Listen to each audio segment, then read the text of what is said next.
Hello, welcome to It's a Great Idea, Least Restrictive Environment.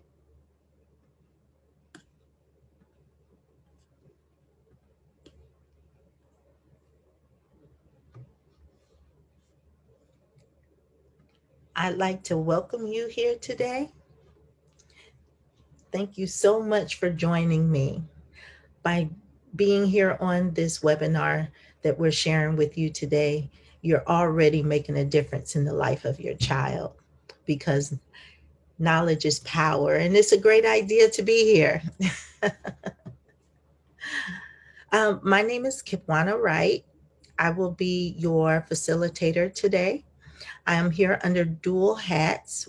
First, as a professional with over 20 years of experience working with families with disabilities, but also as a parent of children with disabilities.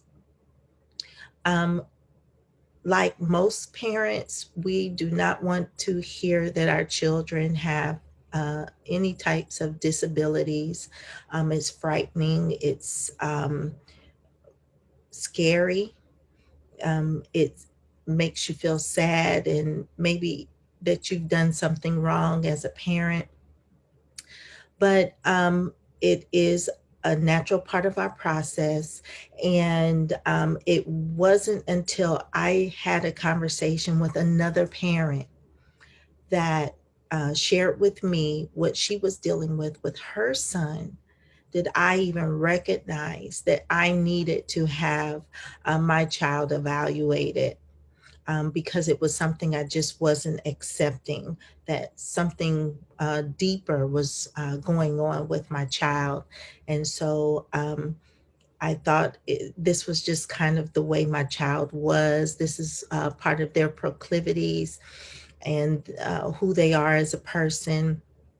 But it was after I had a conversation with another parent did I see that I needed to have my child evaluated because I was going through the same exact challenges with my child and the educational process.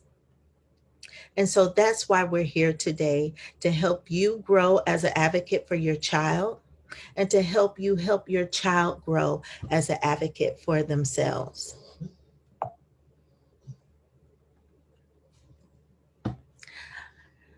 So, FND, Family Network on Disabilities.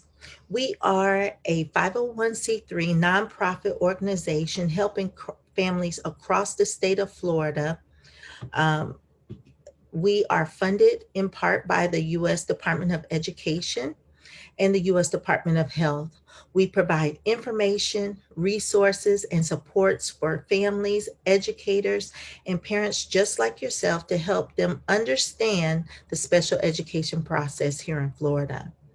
The Family Network on Disabilities, or FND, is a national organization of individuals of all ages who may be at risk, have disabilities, or have special needs in their families. We also serve professionals and concerned citizens. FND was founded in 1985 by a group of parents of children with disabilities who came together looking for mutual support and an opportunity to share information. FND is a grassroots organization for persons with disabilities and their families. And that is why FND is family centered and family driven. This is the thing that makes FND so unique as an organization. The majority of our board members, management staff, and program staff, as well, are parents or family members of persons with disabilities.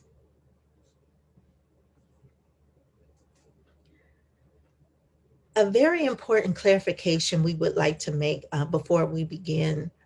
We are not doctors or lawyers, and no information discussed here during these workshops can be considered legal or medical advice. We do not interpret the law. We do not provide medical advice of any type. However, we are excited to share information resources, and supports for you and your family. We use research-based information in order to create our trainings.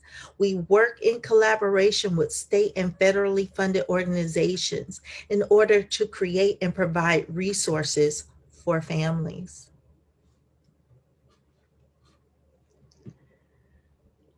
The purpose of Individuals with Disabilities Education Act has its roots in the past, when children with disabilities were often excluded from schools.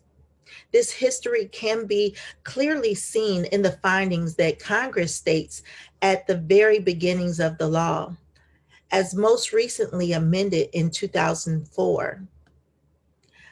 The Congress found the following: that disabilities are a natural part of the human experience and is no way diminishes the rights of individuals to participate in or contribute to society.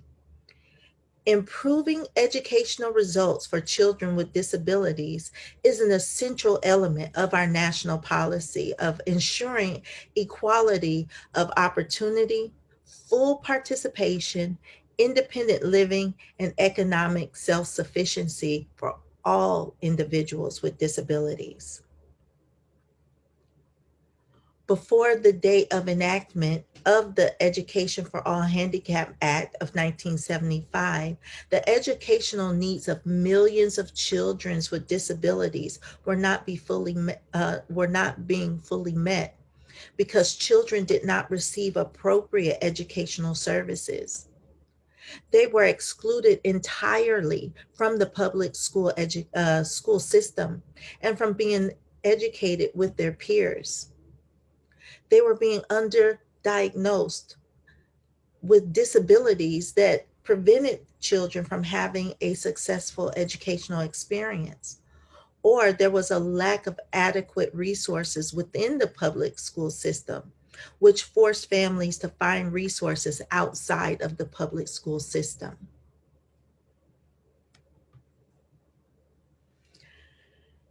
So today, with those findings, we are going to discuss the foundation and the development of the 6 major principles of IDEA, known as the pillars of the Individuals with Disabilities Education Act. These 6 pillars are free, appropriate public education, appropriate evaluation, individualized education plan, least restrictive environment, parent participation, and procedural safeguards. And today we're going to expand on the least restrictive environments.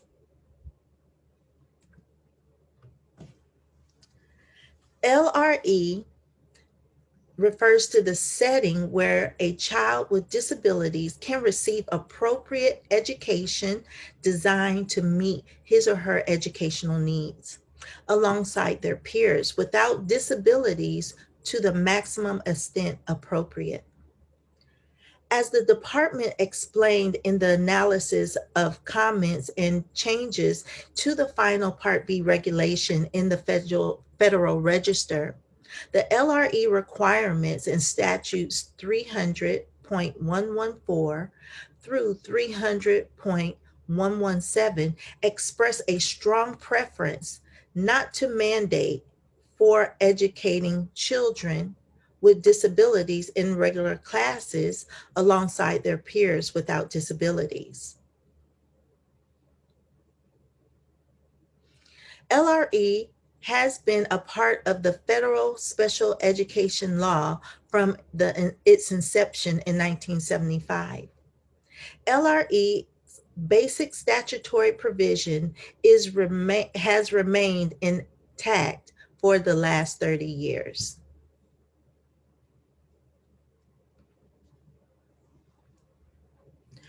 When Congress first passed the Education for All Handicapped Children's Act of 1975, now known as IDEA, the purpose was to make sure all children with disabilities had access to a free, appropriate public education. Before that time, states had different laws, and not all children with disabilities could attend public schools. To receive federal funds, a state plans uh, must include a promise that a child with disabilities will only be removed from the regular classroom if the nature or severity of their disabilities interferes to such a degree that education, even the additional supports and services, cannot be satisfactorily achieved in the regular classroom. Students must be placed in the least restrictive environment possible. Least restrictive environment is explained in IDEA as follows. To the maximum extent appropriate, children with disabilities are educated with children with who are non-disabled, and special classes, separate schooling, or other removal of children with disabilities from the regular educational environment occurs only if the nature or severity of the disability is such that the education of in the regular classroom with the use of supplementary aids and services cannot be achieved satisfactorily. This is the core of IDEA's least restrictive provisions, and it contains many key terms and phrases that together reveal the law's strong preference for where children with disabilities are to be educated. The regular educational environment, consider the specific wording and phrase in the provision: special classes, separate schooling, other removal from regular educational environment occurs only if. Since its earliest days, the law has displayed a strong preference for children with disabilities to be educated alongside their peers without disabilities to the maximum extent appropriate. It recognizes that in many cases, supplementary aids and services must be provided to the child with disabilities to enable him or her to be educated in the general classroom.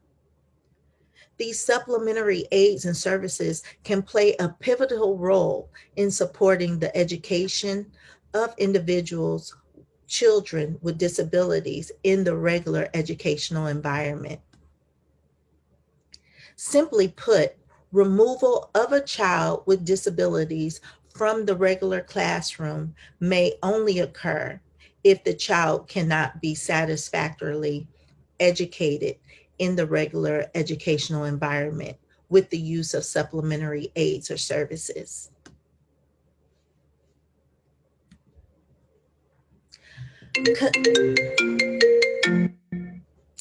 Considering the meaning of regular educational environment, the use of the term educational environment is longstanding in IDE's regulations. In response to a public comment on the scope of LRE's provision, the department explained that the term encompasses regular classrooms and other settings in the school, such as lunchrooms and playgrounds, in which children without disabilities can participate. The setting in a school where children without disabilities participate are many and varied. All are considered part of the regular educational environment.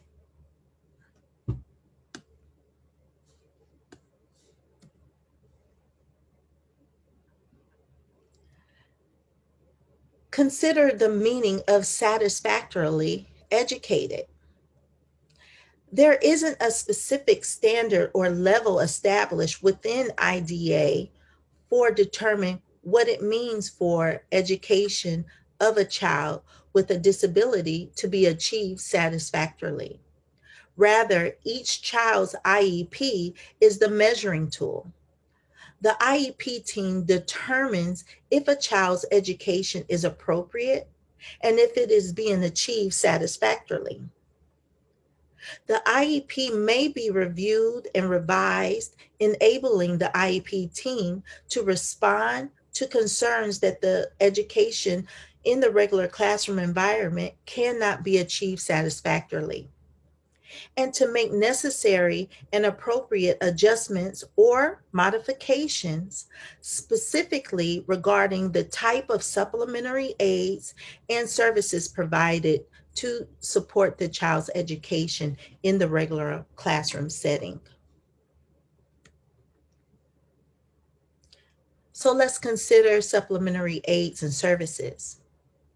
This is providing supplementary aids or services it to and that it is essential for many children with disabilities to progress and learn. But just what are supplementary aids and services?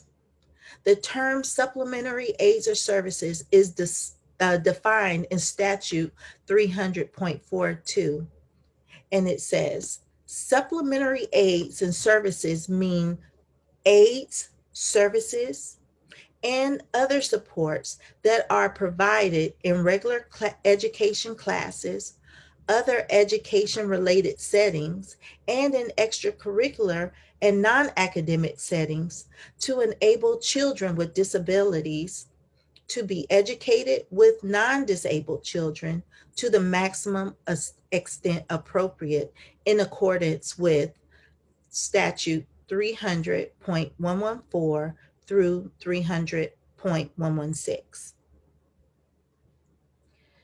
Supplementary aids and services can be accommodations and